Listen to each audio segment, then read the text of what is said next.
So what do most people do when they get a ticket or a fine they have to pay? They pay it and they move on, right? But what if I told you that a simple $105 speeding ticket turned into a full-blown constitutional battle and I won? This is not about a traffic ticket. This is about how easy it is for local governments to violate your rights and how powerful it is whenever you can actually know how to protect your own rights.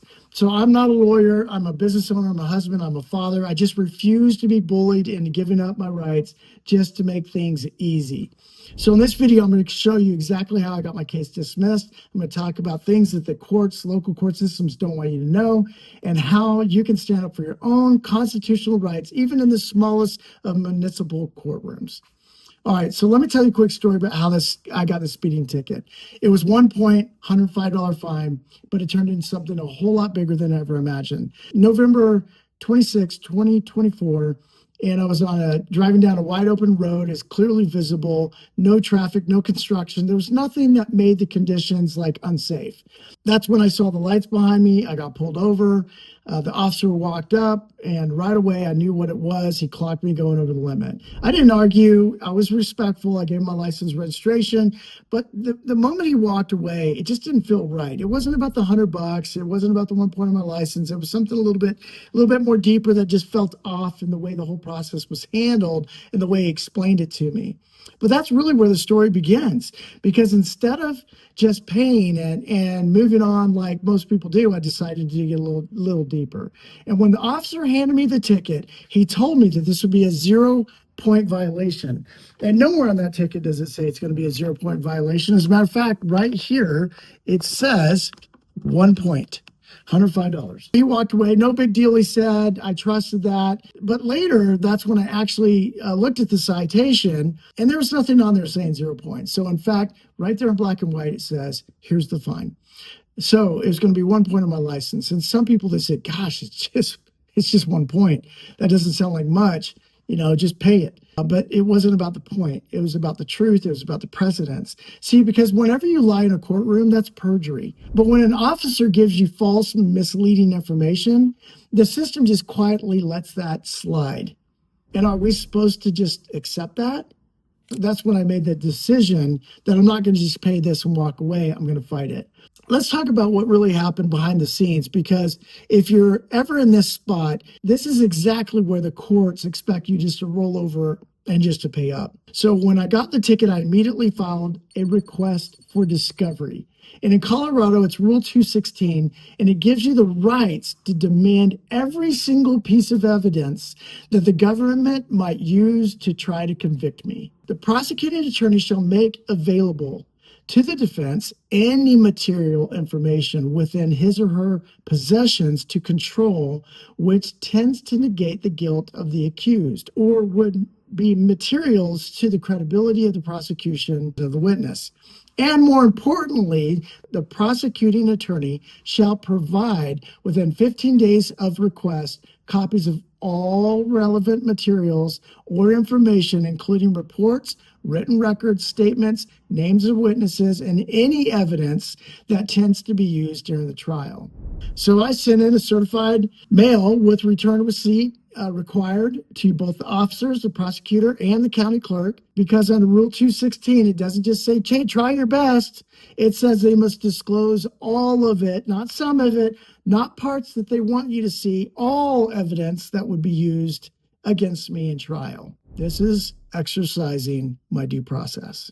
I did get one receipt back signed from the prosecutor. The other one's crickets. The officer, crickets. By law, they never officially got it. But right before the 15-day deadline, she responds back with a packet, and it had a copy of the ticket, body of the dash cam, the body cam, pre-shift radar or LiDAR log. But that's when all things started to fall apart.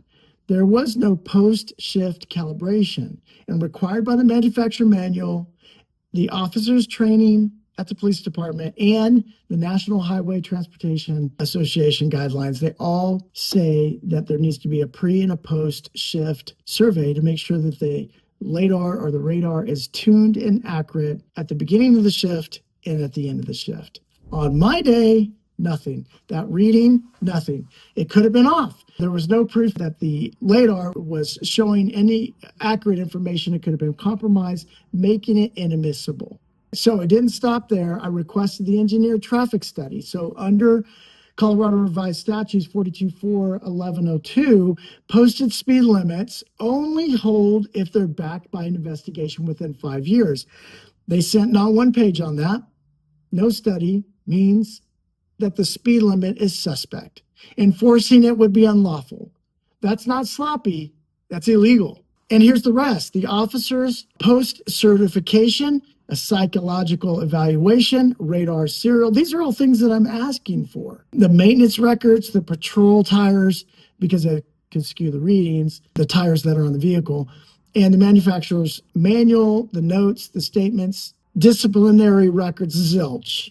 Barely scraped in last minute, and it was all incomplete evidence.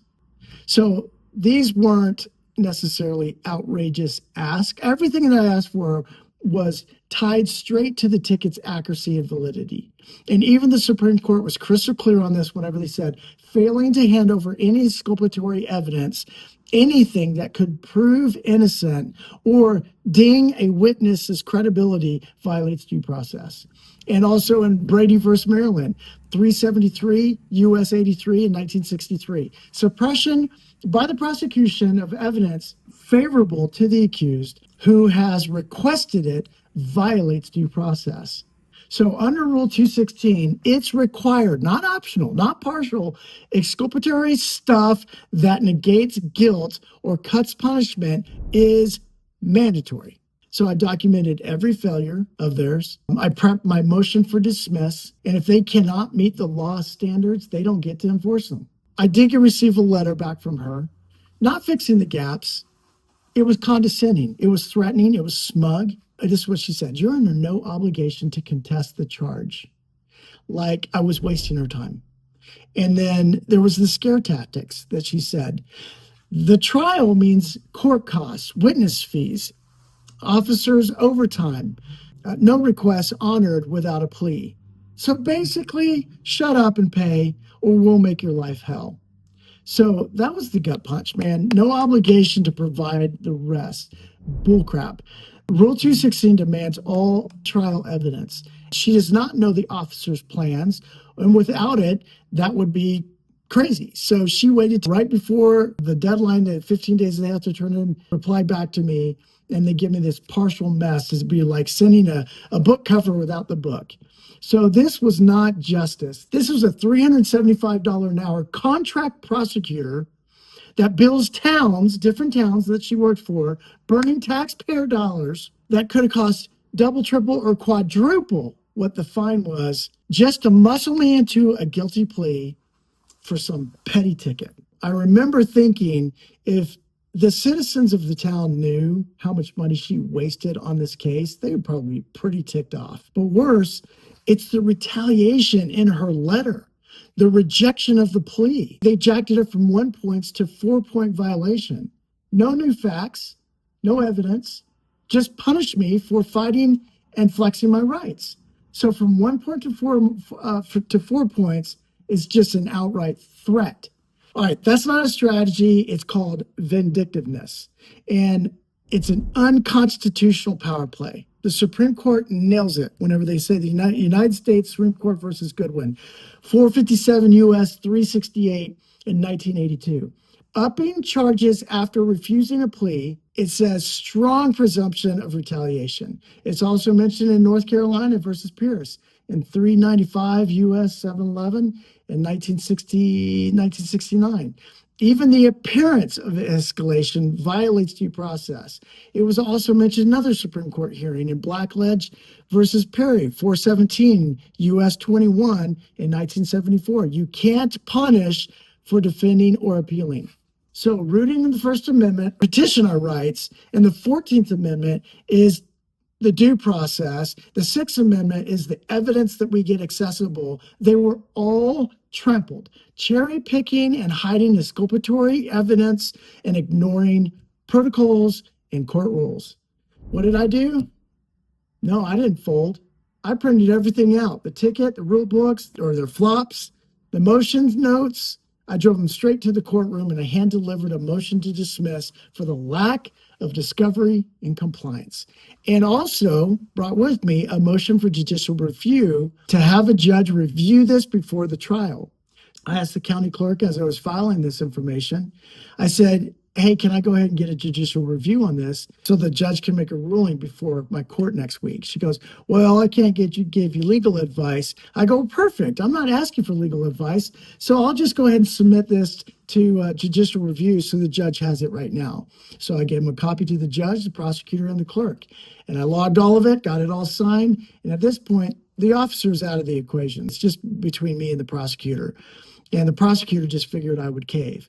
Silence hit, no phone call, no letter, no fix, but there was a paper trail. So I signed the request of noncompliance, the proof, the motions backed by statutes, rules, the Constitution, but the wheels are turning and nothing's happening.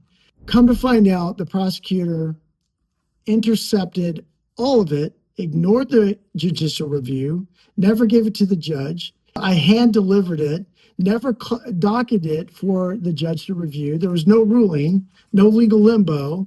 The prosecutor was the judge, the jury, and the gatekeeper. The court never engaged. That's not lazy, it's dangerous. It undermines the Rule 216, the due process, and the trust of the court. It never was about me. This is about accountability. It's for the folks that roll over, losing cash, time, license to uncalibrated radars, missing studies, buried evidence. And if it hits someone resourced like me, or even worse, the vulnerable, like a student or a single mom or the elderly, I didn't back down. I laid it all out. I had the discovery fails under Rule 216, the radar violation, the manufacturer guidelines, everything, the surveys, the post-shift calibration.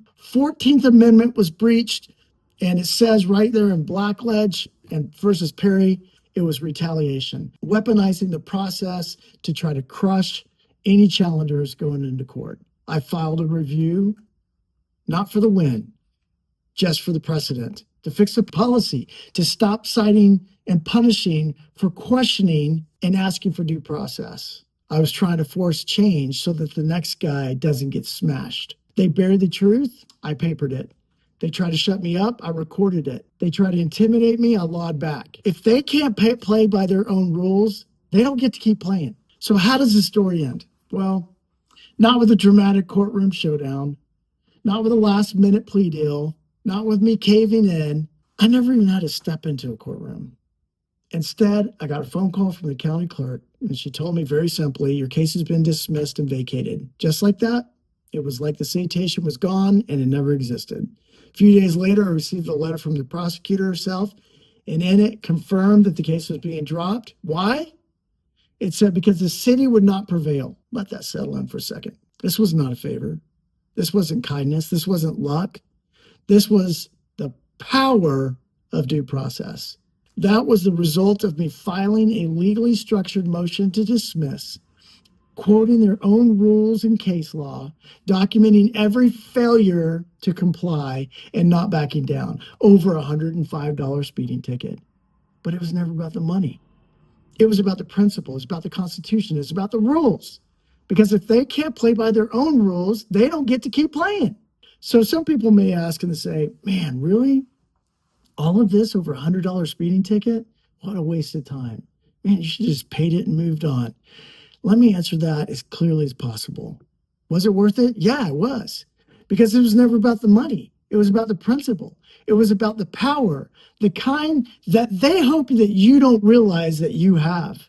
They were counting on me being silent. They wanted me to fold. They wanted me to forget that this country was built on rights, our rights. But here's the truth. If nobody pushes back, they get bolder. They're going to start treating our due process like it's optional. They'll start treating our rights like it's a privilege. That's what this is really about. If my case sets a precedence, then great. If it forces change in policy, that's awesome.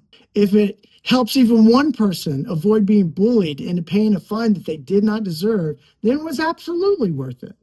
But let's be honest, this was not about some David and Goliath fairy tale. This was a battle plan. I didn't go in swinging wildly. I built a legal defense. I quoted their laws. I exposed their failures. And once I saw how broken the system was, there was no way that I was going to roll over and just pay for it. If they don't follow their own rules, they don't get to play the game. If you made it this far, you already know this wasn't about me. It's about you, about your neighbor, about your kids someday. Anyone who's ever been pulled over, threatened, or fined by the system that assumes that you won't fight back. Here's the truth. You don't have to be a lawyer. You don't have to go to law school. You just have to read the rules and know how to use those rules better than they do. It starts with Rule 216 in Colorado. That's your discovery rule. And it says that if you're accused of something, that the prosecution must give you everything they intend to use against you. Not some of it, not the basics, everything.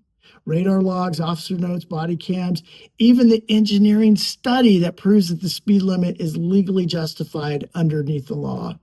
If they can't provide it, that's a problem. Look up your local radar policies. And in my case, the radar was supposed to be tested before and after every shift. Not only did they not test it after the shift, they had no proof that it even worked whenever they pulled me over. So I used certified mail, return receipt requested. Every letter that I sent was time-stamped, signed, tracked, even tracking every one of their missed response on record.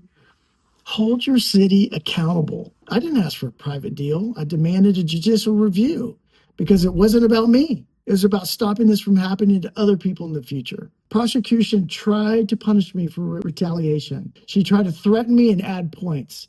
She wasted taxpayers' money responding to motions that I laid out all of her failures line by line. But in the end, she folded because the law was never on her side. You can do this. You can fight back. You can force the change. And also a big thank you to State National Rocks for their incredible motion templates that helped start this whole conversation. And to everyone watching, you don't have to just pay the fine. You don't have to just trust the system. Don't just let them win by default.